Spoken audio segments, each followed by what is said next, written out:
Hi all. So hope my screen is visible. Okay, it's fine. I also this will be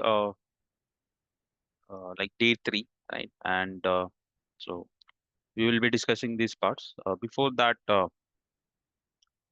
uh, few points were left, right? How to launch on Mac and Ubuntu. So I'll cover that. So this is uh,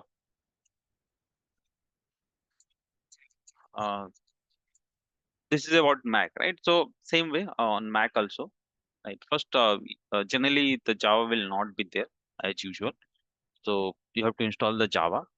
But again, if you want to verify uh, the installation, same command using terminal, you can check right whether it is installed or not. Then in the same way, right, uh, we have to download the Java from website that I explained yesterday. Install it, and then the JMeter in zip format, and then we have to unzip. So this all is known, right? Only two thing we have to remember on launching on Mac and Linux is in GUI mode. Uh, if you want to launch the GUI mode, so there is a file called JMeter, which is somewhere here. Okay, just a second. This is JMeter. This is pin. Okay, so this file with no extension. Okay, if you see this file doesn't have any extension. So just we have to double click on this and JMeter will start. Correct. And if you want to do through command prompt, like through terminal, open the terminal and using ls and cd command, we have to navigate to the JMeter and bin directory, like how we have done on Windows yesterday. There we have to type command sh space JMeter. For Windows, we are typing simply JMeter, right? Here sh space JMeter. So that is one difference.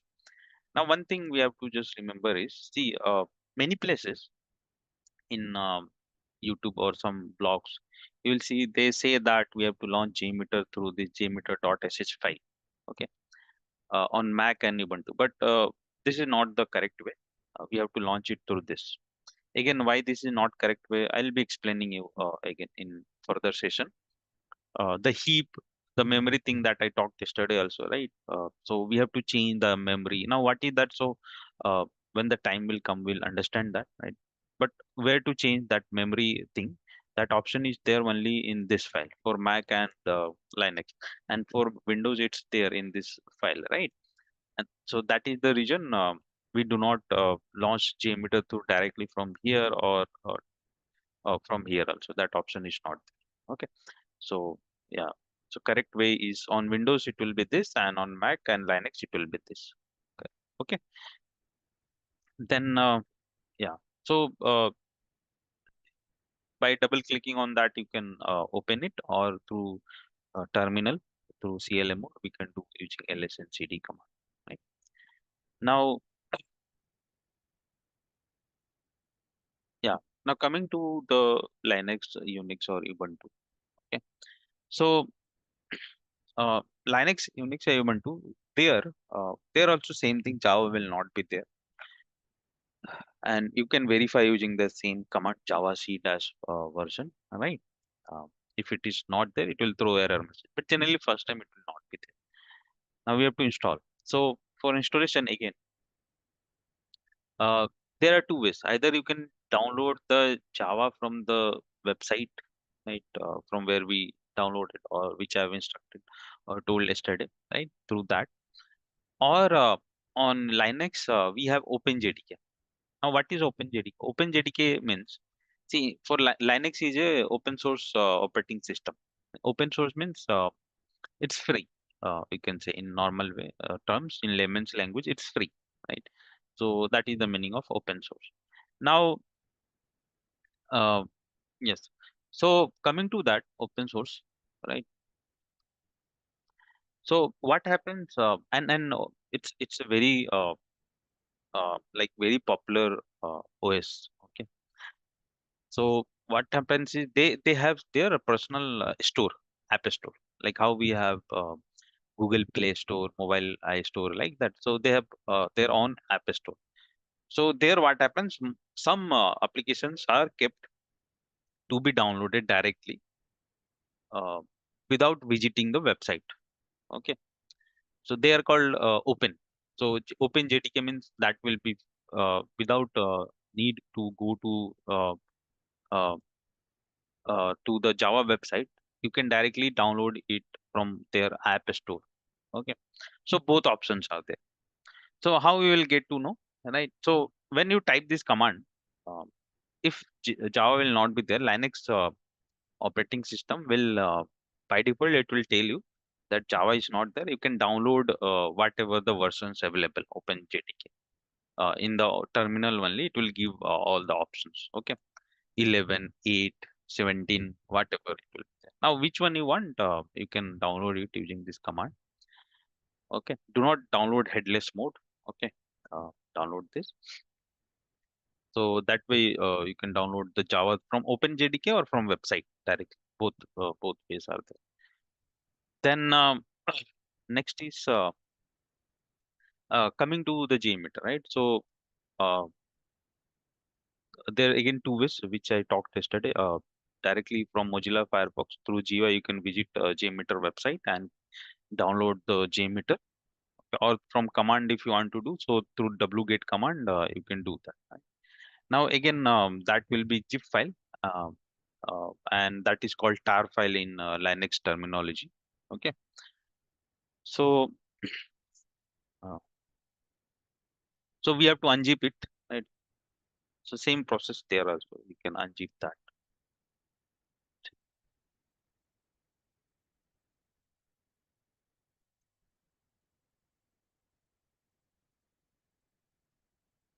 Yeah. So this one is for Linux. Okay. TGZ. So it is called as tar file. Okay. So again, it's a zip format only for Linux, right? So you have to unzip it. So you can unzip it, right? Either from GUI you can unzip, or non-GUI if you want to unzip, you have to use this command to unzip that, right? And then again, through CD command and all those things, you should navigate in the bin directory and this launch it through SH and JMeter. Okay. So that is the way to do on planning. So I will be showing maybe in future. Uh, uh, there is uh, there is a session to see how to monitor any Linux server, right? So some commands we'll be talking about. So that time, probably I'll be having a Linux ready in my system. Okay, so I can show you at that time also. Okay, still we have time, right? So that time, actually there is a laptop coming, so I need to configure that, and we will set up this all labs there. Fine. So that covers these all topics. Okay. Next, now we will start the core concepts. So 5 days it will take on understanding the core concepts. So to start with, first we will see servers. So what is server? Right. So server is a combination of hardware and software. Okay. Now it's like in layman's language, those who are new, so they can think like, suppose we have our laptop. So laptop is we have operating system, and inside that we use this all the softwares, right? And this whole thing is there on hardware, where CPU is there, motherboards, then processor, RAM, correct? All this power supply, all these things are there, right? So combination of hardware and software is called a laptop. So laptop is also called as a server. Okay, they are, we can call them, but generally they do not behave as a server, so people do not call it, right? But server are also of same time. There also what happens is they are a combination of hardware and software, and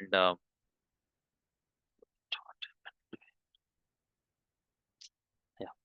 So mm, so you can see this is one screenshot from one server room where these racks are there, physical. Rack means this Almira type of setup that you see. They are called racks. Okay, and so you can see their machines are there, right? So what is the difference between this and normal laptop is like they are of high grade. Their each machine will be of high grade, and why this is not good. Yeah. So their each machine will be of high grade. Okay.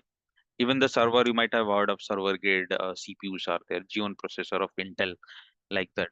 If operating system, mostly they have Windows Server operating system. You might have heard somewhere. Okay, right. And then same way, Linux also people use in that. Right? Almost in 70% cases, operating system on server are Linux only. Right. So that's why Linux is important. Then what is there basically? So all are of high grade stuff, everything, and in so the main component, the outer part, okay, the motherboard, the CPU, all will be of the RAM, all will be of high capacity, right? And inside that we will be having one operating system. It can be either Windows Server, okay, or Linux, right, operating system. And that inside that they keep the application, okay, any application. So every application is kept somewhere. So that is where it is called server, right? So that's why it's a combination of hardware and software. Now, um, so every application will be kept on a server machine one. Now they are multiple in numbers. You can see here they are multiple in numbers as well. Why they are multiple in numbers, we'll understand slowly, right? Uh, okay. So we will understand slowly. Again, in them also there are different types of server, web, uh, web app, DB, okay, then print server, file servers, email server, right? So different types of servers are there. So for handling different requests, they are there, right? So we'll understand them. What are these different type of servers? Now next is so hope you got the idea. Okay. Now next is that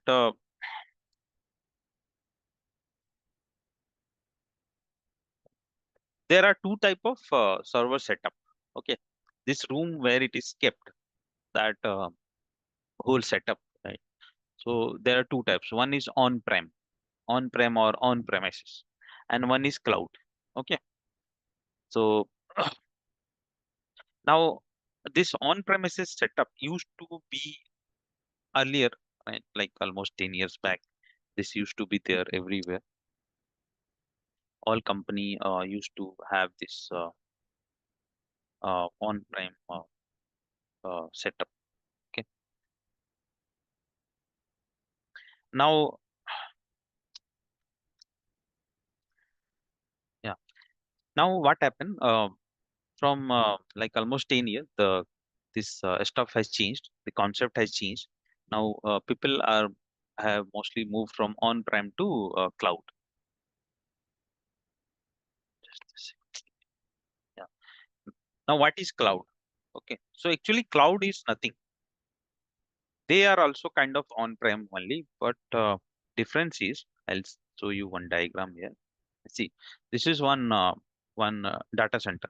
So wherever this server setup is kept, that is called as data center.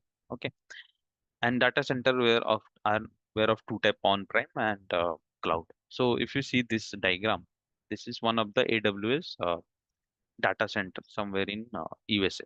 Okay.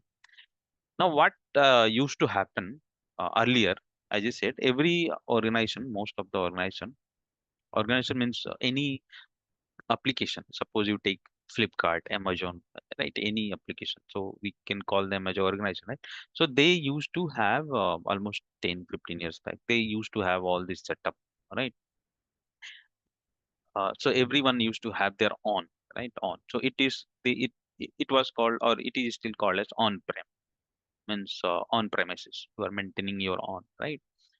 Now slowly this renting model came up, the renting of the servers, and then there are these big companies like Microsoft, Amazon, Google, Oracle. They came up with a concept called cloud. Now what is cloud? So cloud means See, this company will make a big, like you can see, this is one. Like that, there are many in this world. So they will make this whole big setup in, and in this all, what is there? Nothing in whole this big buildings. What is there? Servers are there. They will be looking like this. You see here. This is one architecture diagram. So you see this black part here. They are servers. Okay. And apart from that, all the additional component needed to run them, the cooling, the power backup, all these things, power supply here, cooling systems, monitoring here, the person monitoring them here, right? Backup, but server. So this is a small area. So like that, you can think like this is so much big area, right? This one. So inside that, how many of them will be there? Correct. And then power backups and all those things are there. Here, not only server. Yeah, server means everything. Data center. So this is one data center. Now what happens here is, see, cloud is nothing. Okay. Only thing is these people, this big organization. So you might have heard of some cloud name called AWS or Azure, correct? So AWS by Amazon, Azure by Microsoft. And then we have from Google also, Oracle. So these are big organizations. Now slowly some many organization has came up in this domain. So they are making this kind of buildings, and they are investing, and they are like uh, uh, putting so much servers and maintaining it. Right? Now, what they will do, they will give you on rent some part of, like let us say here one some server will be there. That location will not be known because there can be many, right? Just for an example, let us say some part of server is kept here, and you need let us say 5 servers or 10 servers. Okay, so you can just rent it, right? And you can pay them. So here, what the difference happens is, we do not have to maintain. Here, when we are maintaining on-prem, so we have to do all the setup and then maintenance and everything, right? But in this concept, maintenance is not there. They are maintaining. They are doing everything. You just rent it. You are renting it. Correct. So let us say, suppose we go to hotel, or there are some hotel where some paid kind of systems are there, right? So we do not worry. Right? We just pay and we utilize everything like that. Uh, we do not have to worry about all those things. Correct. Maintaining and this setup, security, cleaning, electricity, all this. Right. So this is called cloud. Okay. Now what happens is, we cannot go and uh, see this server, right? Personally, everywhere you cannot go. So they have come up with this UI part. So the AWS console, or AWS UI, right, where we log in. So this is one screenshot, right? So you can see here, like you just create. This is for Amazon, so you can create a account, and then you can just ask them like which kind of server you need, what are the services you need, and you can just spin up. Spin up means spinning up means making it ready. You can get it ready, and then you can put your application over there, right?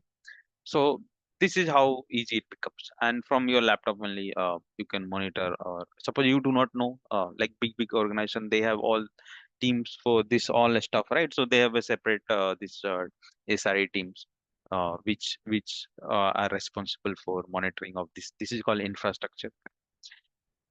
So in that AWS, in administrator, developer, this all role are there. Correct. This also comes under DevOps also, right?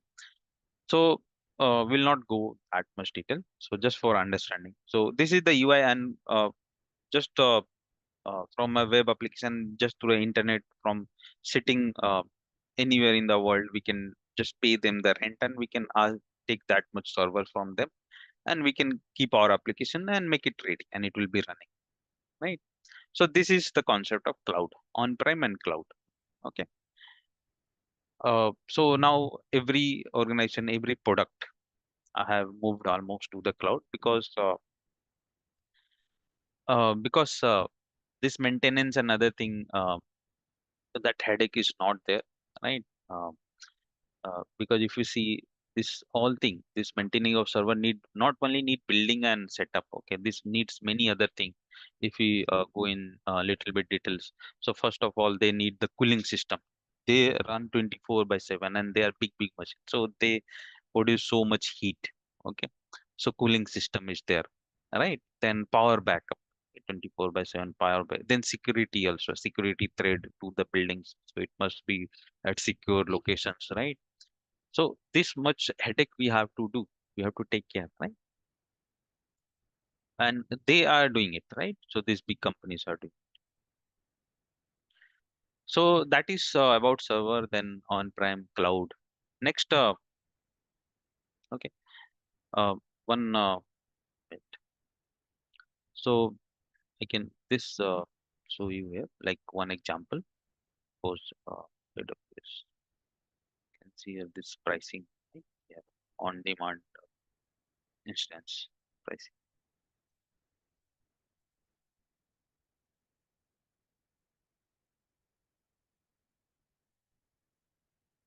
So I have taken you to the this page, AWS Amazon pricing. So you can see here for an example, instance name means generally server name, how much it is charged per hour, right?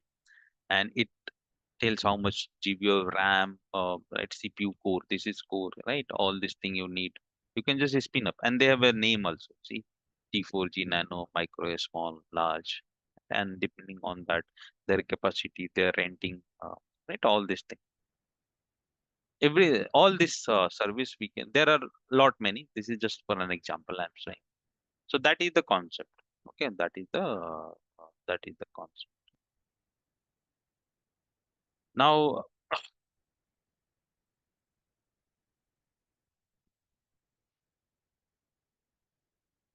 next is yeah.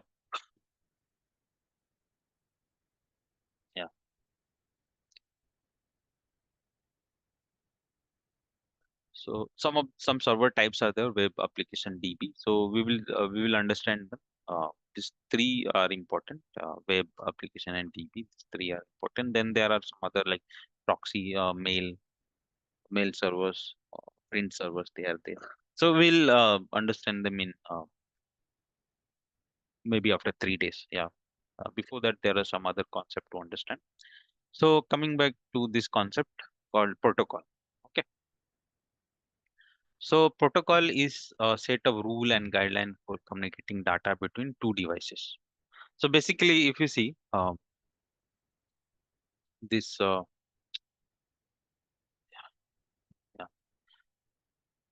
this like Bluetooth, okay, Wi-Fi. So they how they come, what they do basically, a Bluetooth or a Wi-Fi. Why this is used to connect two devices, right? So that they can connect and communicate, right? So they work on some principle that is called as protocol. So same way in our this communication world, we have to set a protocol for communicating the data, right? So that's what this term is used. It's a rule or guideline, you can say, for communicating data between two devices, basically client and server. Server we have just discussed the application, and client means here user. Okay, user. Now there are different types of protocol in this communication method. One is HTTP, FTP, SMTP, SNP, TCP, right? HTTP is widely used for web application, APIs, microservices, correct, in mobile communication. FTP, file upload download. Then one is email, right? So most important here is to understand the HTTP protocol.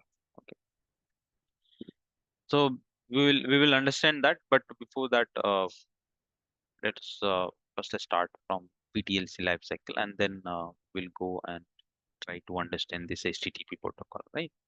So first, let us understand this PTLC life cycle in a brief. Brief means uh, yeah, in a glimpse, you can say.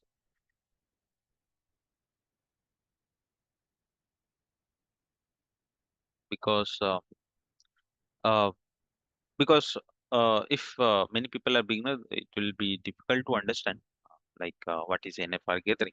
So at the end of the session, again, we will recall this point, or I'll share the a document also, so that we will having an idea what is NFR and other thing.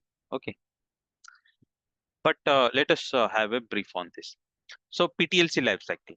Now, what is life cycle? Life cycle means a step, or you can say phases. Okay. So we have software development life cycle, we have software testing life cycle. So same way we have performance testing life cycle. Now life cycle is nothing. It's just a steps to do to get a thing done, right? So suppose there is software development, so we call it as a software development life cycle. So they are in that two models are there, means two types of life cycle, agile and waterfall, are which are like they are more popular, right? So they are nothing, right? If you have read about them, or if you have understood about them somewhere, even in our engineering, I think we have read. So they are steps which needs to be followed, right? So same way, so they are a step which needs to be followed to complete any work or to do any project, you can say. So first thing starts with, so there are 6 to 7 steps are there in this PTLC life cycle. Now first thing starts with this NFR, okay, non-functional requirement gathering and documentation, right?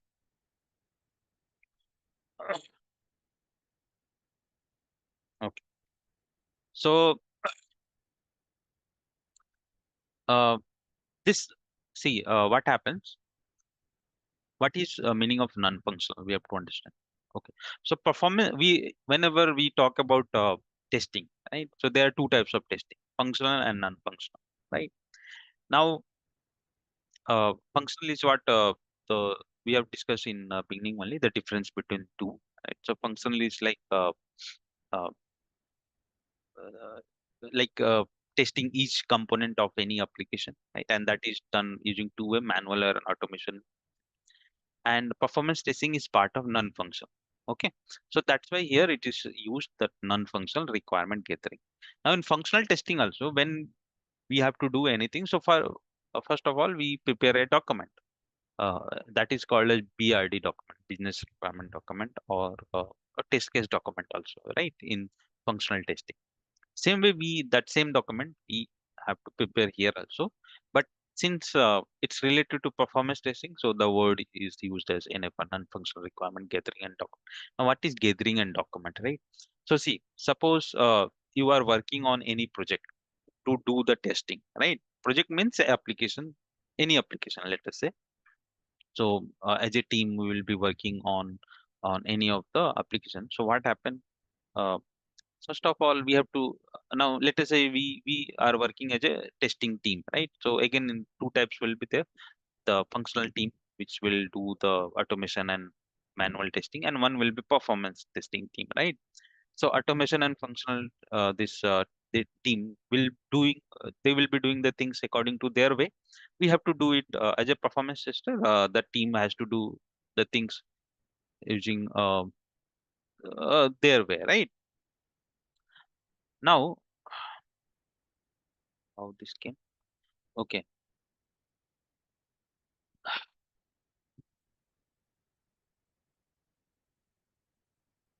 Fine. So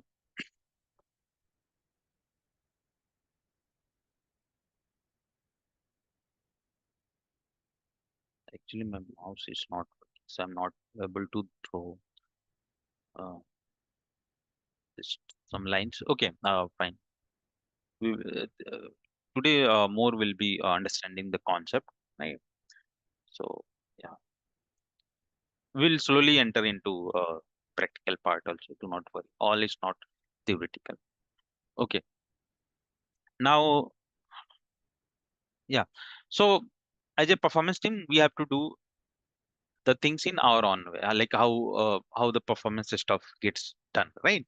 So first thing start with understanding the requirement, okay, of any application. So suppose you are if you are working on any project, suppose you are working in a company and then there is application to test. So the team, right? There will be team or there will be some dedicated person. They are called business owners of that application, product owner also. So they will ask, hey, let us test this as a please, they will come or they will assign to a manager that we need to get this done as a we need to do the performance testing of this product. So that manager will contact his team, right? Like that, this thing happens. Now, so that is done, right? That is human interaction. Then everything start with gathering, like what you want to get it tested. Okay. So there is proper set of list is there in NFR document and gathering. So for an example, few thing like for how many users you want to get it tested, right? Here it's there. Then what is the response time you we are thinking, right? What is the SLA, concurrency think time? So here some keywords are written, so we will understand them slowly. That's why I just said do not worry about that gathering part and documentation part more. Once we complete the course, and then again I will revisit and I'll show you the document also. Even that document is there, I'll give you, right?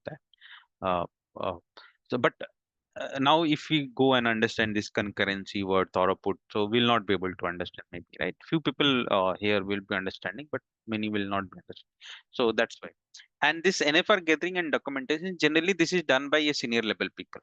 Okay. At least 7 years, 6 years plus, 7 year plus guy who has that much experience. He does this, right? Because he is much aware of many things, right? So he takes the input from that product owner about that application, and that is called gathering, right? And that is documented. So that is what NFR gathering. Okay, that is first step.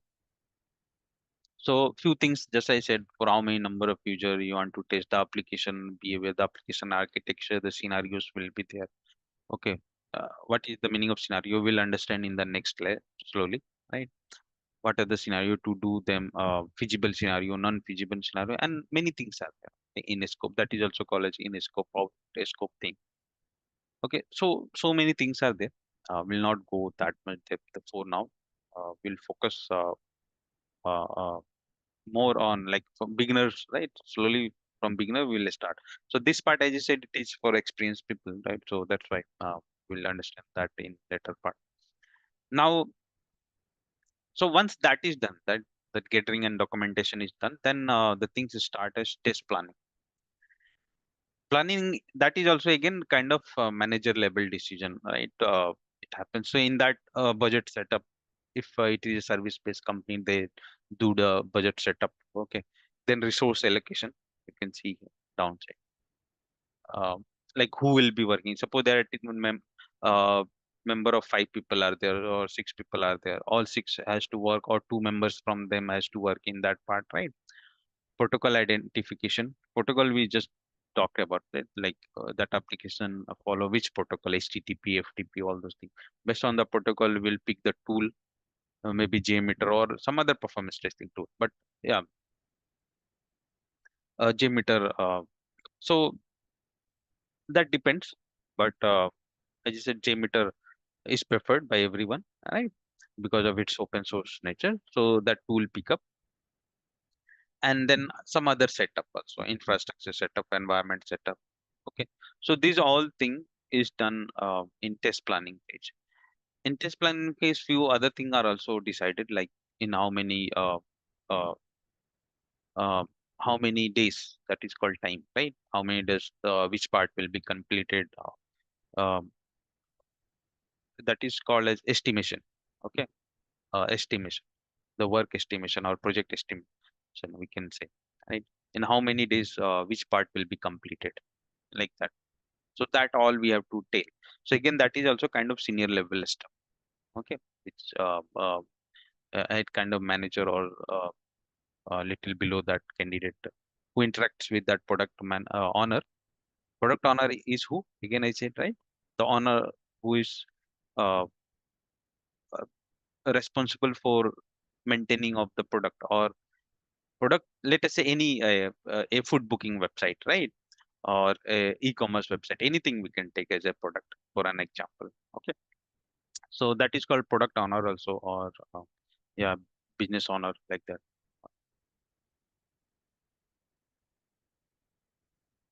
Or in other term, it is also called as client. Okay, client. You might have heard of this many terms, that uh, this TCS, Infosys, you might have, they are a service based company, right? We see that. So they take the project. So for an example, we have our tax, this income tax portal, right? So this is maintained by Infosys. You might have heard in news also. So it means that Infosys is a product. It is a client, and vendor is Infosys, right? So Infosys will be having all team, the developer, the testers, correct? So yeah, it's like that. So that income tax government becomes client, vendor becomes Infosys. Infosys will be having a team, and like this is how the things start, right? And their manager and I think they will interact with those people and then get the thing started. So that happens in service based company. In product based company, those company have their own product. So most of the time in product based company, this first and second steps are not followed. Okay, their directly work is started. Hey, this is our work. Let us who is free or who is there in performance team, they will assign it to, and the thing will be started. Okay, generally first and second phase is for service based companies. Okay, because they have to pitch, they have to plan, and they work as a service, this client and you yeah, client stuff thing. Okay, so that is followed more in service based company. Okay. Now after this planning, main thing starts. So this first and second phase generally they are higher human intervention phase, and also they are senior level stuff. Okay, then next thing is start with phase 3, which is test script. So which is main thing, right? Where whoever will be working, like suppose you have joined any company as a performance tester, so main work start from here. Okay, now test script, what is their test scripting or test design? Test design is where we prepare the script, we use the tool and we prepare the script so that the tool can do all the work, right? So this is also called as test design or test scripting phase. This ribbon bar is cannot hide it also, that is the problem. Okay, they always come up. Hmm, again okay, fine. So in this also test design or test script, there are 3 to 4 phases you can see. First phase is or sub steps, you can say sub step. So first step is identification and documentation of business or test scenarios. Okay. So what is business and test scenario? So I'll make you understand. But first let us read this. So identification and documentation of business or test scenario. This is also called as business flow. You can see business flow or user flow or user journey, right? Or user story. So there are this, see all why I've written is because they all mean same thing. Means a business scenario or test scenario can also be called as business flow or user flow, right? Or user journey or user state. Depending on like people to people, they can use any of these words or any of this terminology, right? But it all defines same thing. Okay. And then there are transactions. Okay, business scenario and their transactions. In every business scenario there will be transactions, so we have to identify them and document them, right? This transaction are also called a user action or test steps, along with critical scenarios, feasible and non-feasible scenario. This is also called as test case or test plan document preparation. So I'll we will understand this bit. So for an example, mm, to understand what is a business scenario, let us go here.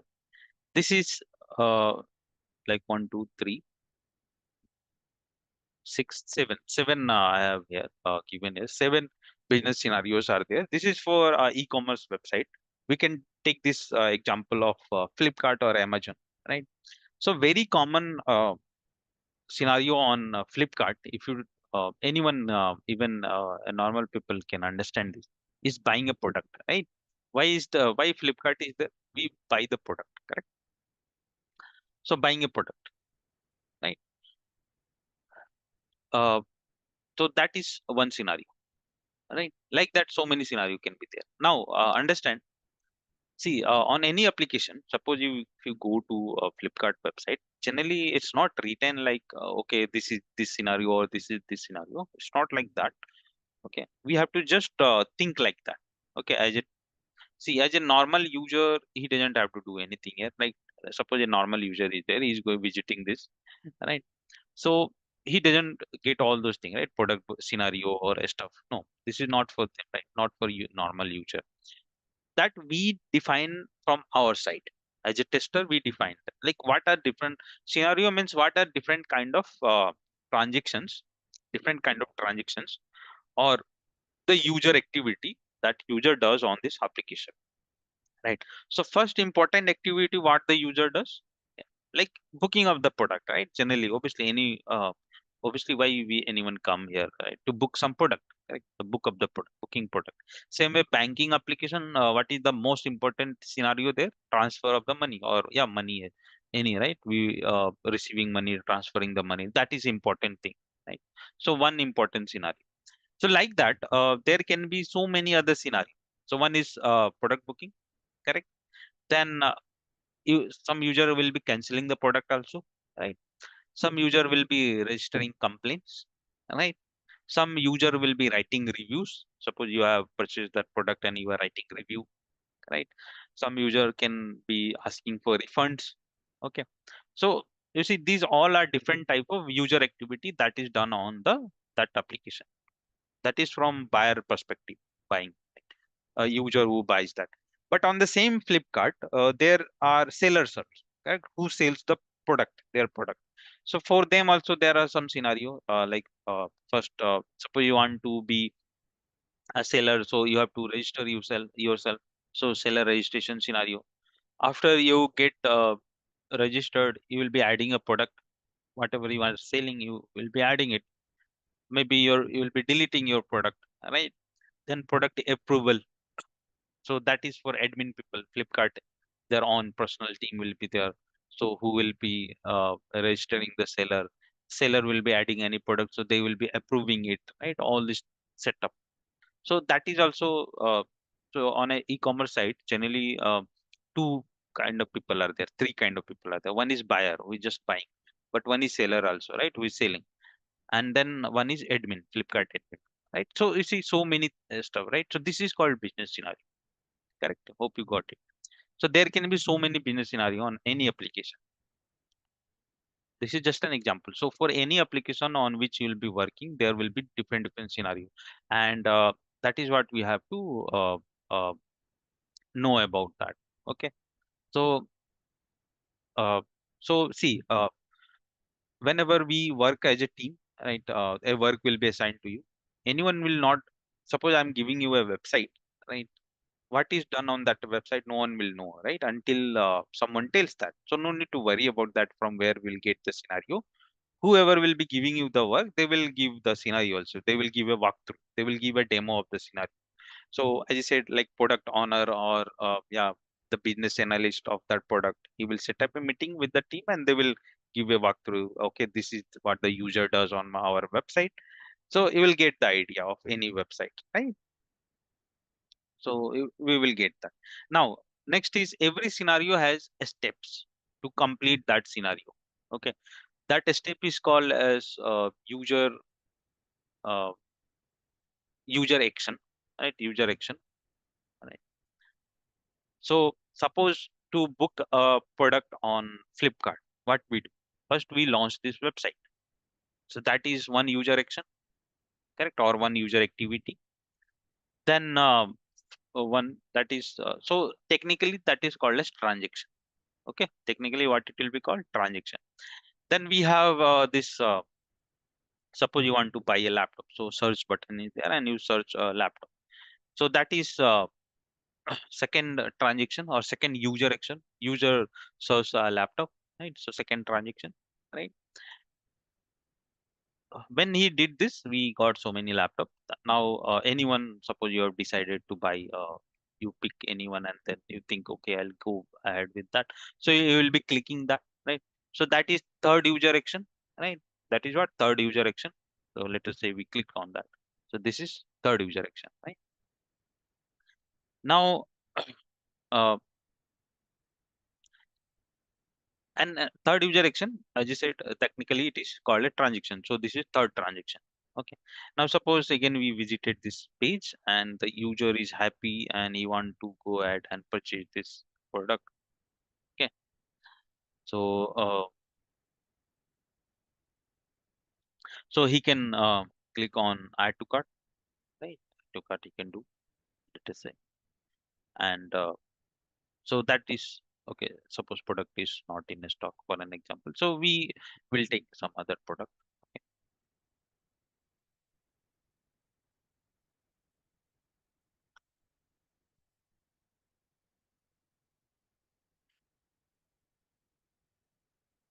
So let us say add to cart. It is asking to enter a pin. Fine. Okay, let it be. Fine. I'll just explain. So we will be clicking on add to cart, right? And then it will ask you to log in. So add to cart will be fourth user action, login will be fifth, like that. Then you will review, then you will put the address, then you will put the payment, correct? You will confirm the order. So all this user action, and finally you'll complete the payment and order will be booked, and then you sign out, right? So you see, that is this whole small thing the user is doing. That is what user action, right? And technically all these are transactions. So book a product, these are the steps that a user has to do. Okay. So every scenario, every business scenario will have a set of steps, a set of user action, and they will be called as transaction. Okay. Right. So every scenario, so this is what the main thing starts with, that you get any application, you have to identify what are the business scenario is there on that application that we have to work on. Now who will give you? So as I said, the business owner, right? The product owner, the uh, uh, business analyst of that product, right? Someone from that team will give you an overview of that product. Okay. And whatever the business scenario are there, so once he will give you a walkthrough of all the thing, all the steps that are done, right? So we have to go through that whole scenario, means what he's teaching us in terms of all the business scenario, right? So that comes under identification, and then you can document it. Document it means writing it down in Excel or somewhere. Okay, somewhere we can document, right? So that uh, you should not forget in future. No one will always come and tell you, right? Suppose there is an application and I'm giving you a walkthrough of this application today, so maybe you can forget tomorrow or after a week. So if you write it down whole thing, so we can always refer, right? Every now and then we cannot go and ask somewhere again, like what was there and what was this. So that's why it is documented. Okay. So that scenario are identified and documented, and each scenarios have transaction. So that is also identified and documented. Correct. In that also there are some stuff like critical scenario. Critical means the main scenario. Okay. Very important scenario of that business or the product.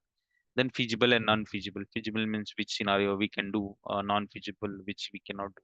So all this thing is uh, uh, done in this, right? So basically that basically everything start with this one day, because if I give you any application, right, how you will come to know that what is there on that application, right? Suppose for an example, let us say this is an application and I go and do a log. Now what next here? Not no one will know, right? Generally. So this is also application. And so like that. Okay. So in this world, this Flipkart is a general example I am saying. It, okay. But like that, so many applications can be there in this world. Crores of applications are there. Millions of applications are there. You will be working on any of such application. So this walkthrough is important. Understanding the scenario. Like, okay, I went here. Now what to do? So how you'll come to know? No, a new people who doesn't know that, he will not know, right? So there are team who will help you, or the product owner, he will assign some person to you, and he will help. So that is what identification, documentation, right? Of understanding the business scenario and all the transactions involved in that business scenario. So that is first step. Once that is done, then we do the recording. Okay. Or it also comes under script preparation.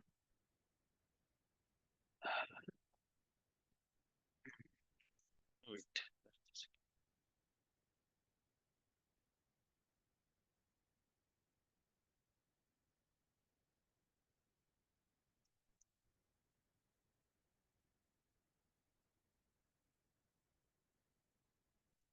Yeah. So then starts the script preparation. And in that also two part you can see. First is recording, and then we have third one, announcement. So generally everything starts with recording. So recording means it's basically recording or capturing the request and response for each transaction, right? Or user action. Transaction is technical term. User action is layman's language, right? Normal word you can. So uh, recording or capturing the request and response for each transaction or user action for a particular business scenario on an application, right? So there can be multiple business scenario, and we have to work. We have to start working by taking one at a time. We cannot start working like suppose three or four members are there. So someone can pick one scenario, right? Like you can see here. Uh, Someone can pick this scenario, someone can pick this scenario, someone can pick this scenario. If members are more in the team, if there are one or two people, so one by one we have to, right? So whatever scenario you pick to start with, right? So first thing starts with recording of the request and response for each transaction. So now what is the meaning of this? Let us say product booking one, suppose for on Flipkart that we did. So there are steps, right, to complete that. Okay.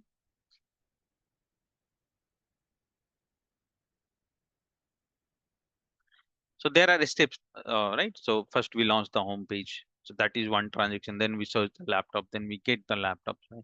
So all user action.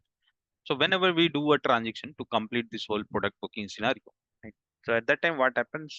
There are requests and response. So that is we have to capture those requests and response. Okay, and then we complete that. So it starts with recording. Then it after recording, it enhancement is done where correlation, parameters, and all these things starts.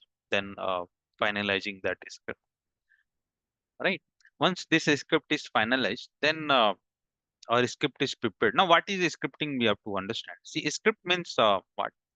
Script means uh, it's in normal scenario. If you try to understand, like we all might have heard of this script word in our movie industry, right? So director will give a script to the actor, and actor will read it and go through that, and actor will act like that. Correct? This is a script. So a script is a general term, right? It is used here also. Now here, what is a script? Here the tool, any tool on using which we will be working. So we have to make that we write the something, right? This script term is used, as you said, in everywhere, right? So let us say JMeter. So we will write this stuff in JMeter, like how JMeter understand it, right? So in that way, so that JMeter tool can do the same thing a normal user is doing, right? Because we are going to do a testing. So let us say product booking scenario, we have to test for 1,000 user or 5,000 users, right? So where we have to launch the Flipkart, then we have to search laptop, then we have to pick some laptop, then we have to do further steps, right? Now this has to be done for tested. Let us say this needs to be tested for 10,000 users, for an example, correct? So we cannot bring real users, right? That is why we are going to learn through this tool, correct? Tool will do that. Now how tool will do that? We have to make the tool do that, right? So that is where we prepare the script for that tool, using which the tool will act like that and he will do this stuff, correct? Like actor reads the script and act like that.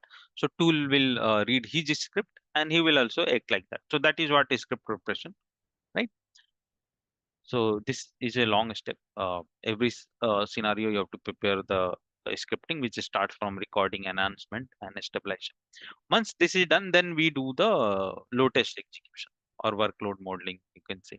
Means we initially you can start with 100 users or 1000 users, and you can just increase till the requirement for how many users we have a requirement, right?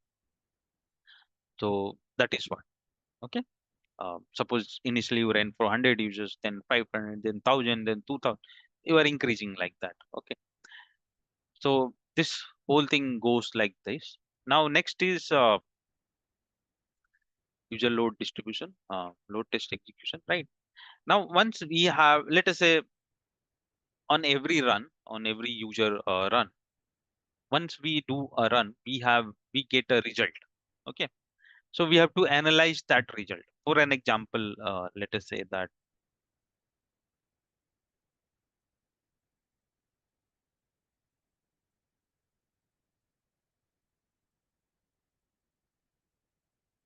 so suppose this scenario was executed for 100 users, and if you see, we have one transaction here called confirm, right? And then there is 100 12% error here. Out of 100, 12 error, 12%, and then response time is also high. So we got the result, right? We ran for 100 users, we got the result. Now we do analysis of the result. Okay. So for every result, we have to do analysis and reporting it, or you can say documenting. Now in analysis, what we do, the bottleneck identification means what is the problem, where is the problem, right? That we identify. Okay, here is the problem, and then there are some error related to that. Okay, so that is suppose we identify this, then for 100 users. So then that will be this will be like given to higher uh, concern team, like general development team, or if you are working under some senior, so you will be providing it to your senior, right, or manager. So they will look into this. Then fixing starts. Like, okay, let us fix this issue. What is this issue? So that is where fixing will start. So generally, some teams like development team, the DevOps team, the SI team, they all get involved and then they try to fix it, right? Once this is fixed, again we run again later. Okay, we have tried fixing it. Let us run again. So again, you will be running for 100 users. And then you see, okay, now there is no such problem, and even response time for 100 user is fine. Right. So it means that, okay, our application is now working good for 100 users. We have fixed. Now let us run for 500.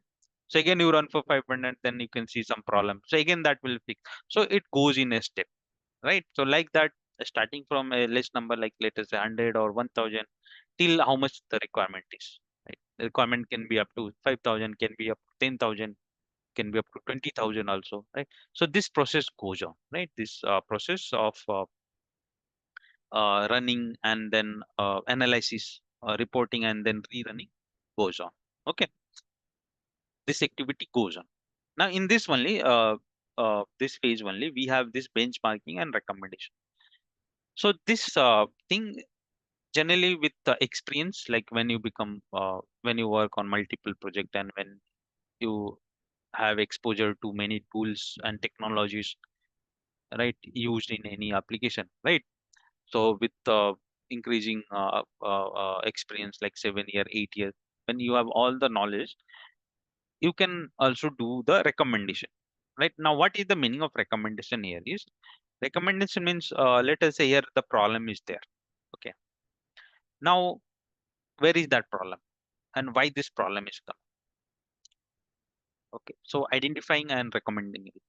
So this all comes under experience, and generally at lower level, till 3, 4, 5 year experience, people do not do this, because it involves uh, understanding of many other technologies and other thing, right? So it comes with the experience, right?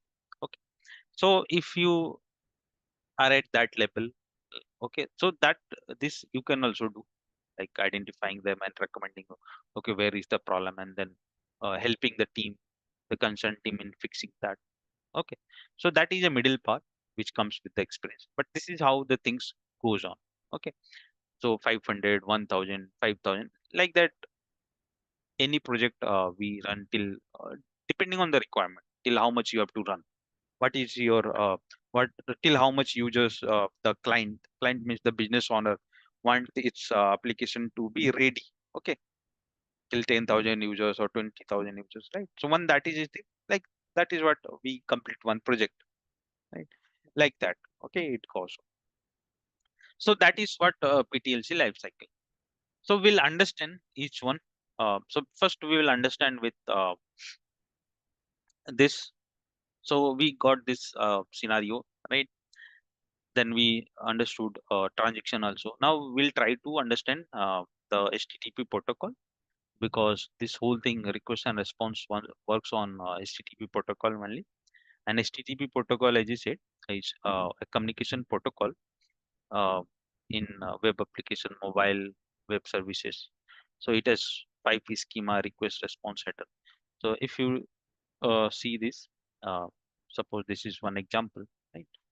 So a normal, this is one, let us say, business scenario, and this is session length. Session means complete one session length, right?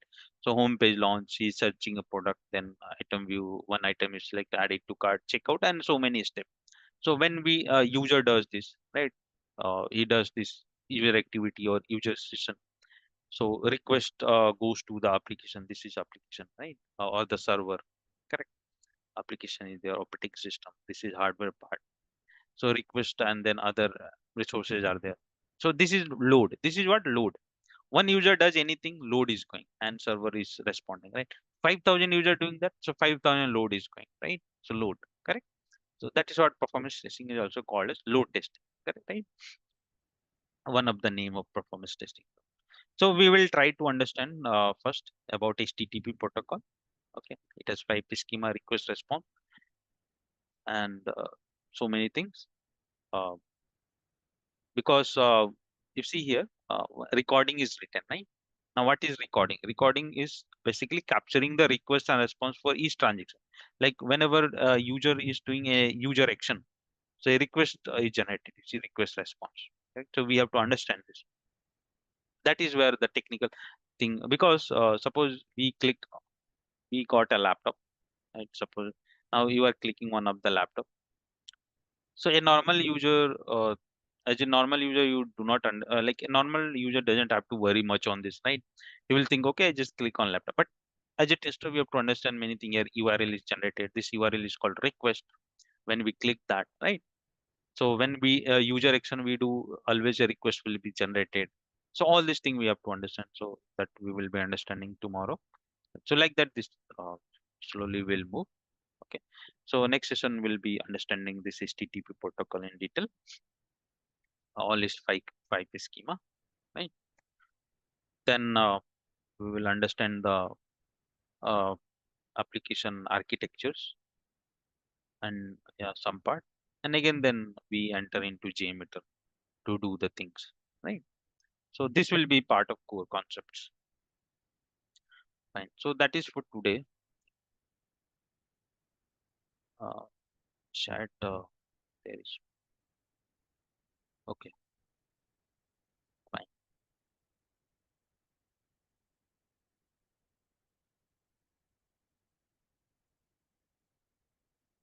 Okay. Fine. So that is for today. We'll meet tomorrow. I think any question if you have, you can ask.